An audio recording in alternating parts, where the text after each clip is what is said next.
பாரம்பரிய சமையல். பாரம்பரிய சமையல்ல இப்போ நம்ம பார்க்க போகிறது செம்பருத்தி பூ பானம்.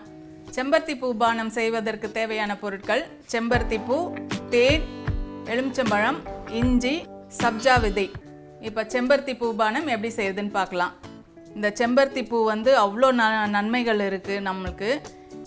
இது வந்து உடம்புக்கு குளிர்ச்சி. இந்த சீதபதியான இது அப்படியே வெறும் இந்த 5 எதழ் செம்பருத்தியை வந்து வெறும் எதழ் மட்டும் எடுத்து சாப்பிடுவாங்க. அப்போ சாப்பிட்டோம்னா சீதபதி நின்றுடும். அதே மாதிரி இந்த மாதுளம்பழம் வந்து தோலோடு அரைச்சி ஜூஸ் குடிப்பாங்க. அந்த அளவுக்கு இது நல்லது. நம்ம தோல்லாம் பலன்னு இருக்கிறதுக்கு இந்த செம்பருத்தியை வந்து அரைச்சி பூசலாம், இல்லை உள்ளுக்கும் சாப்பிட்லாம். அவ்வளோ நல்லது. இதை வந்து கழுவிட்டு இந்த எதழ் மட்டும் எடுத்துக்கோங்க.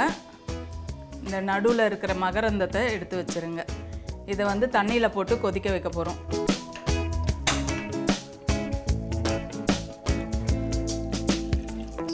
ஒரு டம்ளர் தண்ணி ஊற்றிக்கோங்க. ரத்தத்தை சுத்தப்படுத்தும். இதை அடிக்கடி சாப்பிட்டுட்டு வந்தோம்னா சுத்தப்படுத்தும். இதயத்துக்கு ரொம்ப நல்லது. அப்புறம் நம்ம வயிற்றுல புண்ணு இருக்குது இல்லைங்களா, வயிற்று புண்ணு, வாய் புண்ணு, அதுக்குமே ரொம்ப நல்லது இது.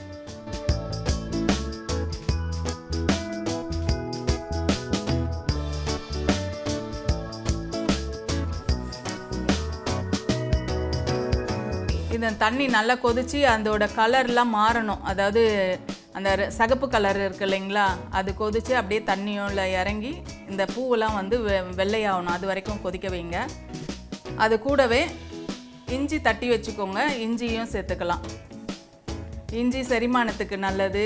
நம்ம இந்த வெயில் சீசன்லலாம் அதிகமாக நம்மளுக்கு தாகம் எடுக்கும் இல்லைங்களா, அப்போ வந்து இதை குடித்தோம்னா உடம்புக்கு அவ்வளோ குளிர்ச்சி. அதாவது எண்ணெயில் அரைச்சி போட்டோ இல்லை எண்ணெயை கொதிக்க வச்சு அதில் போட்டோ வடிகட்டி அதை நம்ம தலைக்கு தேய்ச்சிட்டு வந்தால் முடி கொட்டுறது நிற்கும், பொடுகு தொல்லையும் வராது. இன்னொன்று நம்ம சப்ஜா விதை சேர்க்க போகிறோம். இந்த சப்ஜா விதை வந்து திருநீற்று துளசியிலேருந்து எடுக்கிற விதை தான்.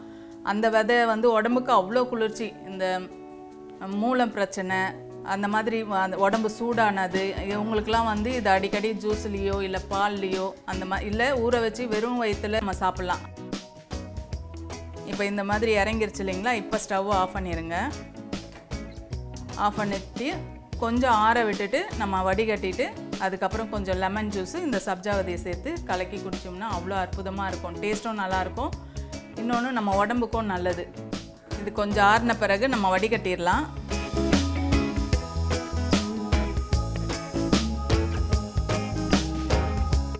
நம்ம 5 பூ போட்டிருக்கோம் இல்லைங்களா, அதனால் 1 டம்ளர் தான் வரும்.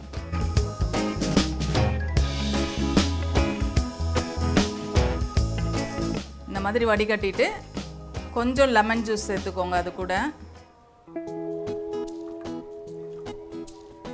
ஒரு பாதி லெமன் ஜூஸ், தேன் சேர்த்துக்கோங்க. இனிப்புக்கு தேன் வந்து உடம்புக்கு நல்லது. இதே மாதிரி வாய்ப்புண், வயிற்று புண், சளிக்கு ரொம்ப நல்லது.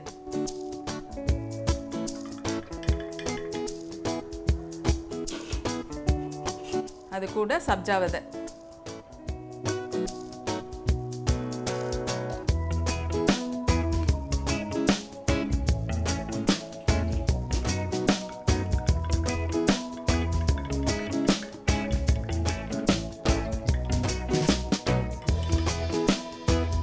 பாரம்பரிய சமையலில் செம்பருத்தி பூ பானம் எப்படி செய்யுதுன்னு பார்த்தோம். அடுத்து வேறு வித்தியாசமான உணவோடு உங்களை சந்திக்கிறேன். எங்கள் யூடியூப் சேனலை லைக் பண்ணுங்கள், ஷேர் பண்ணுங்கள். உங்கள் கருத்துக்களை கண்டிப்பாக கமெண்ட் பண்ணுங்கள். மறக்காமல் சப்ஸ்கிரைப் பண்ணுங்கள்.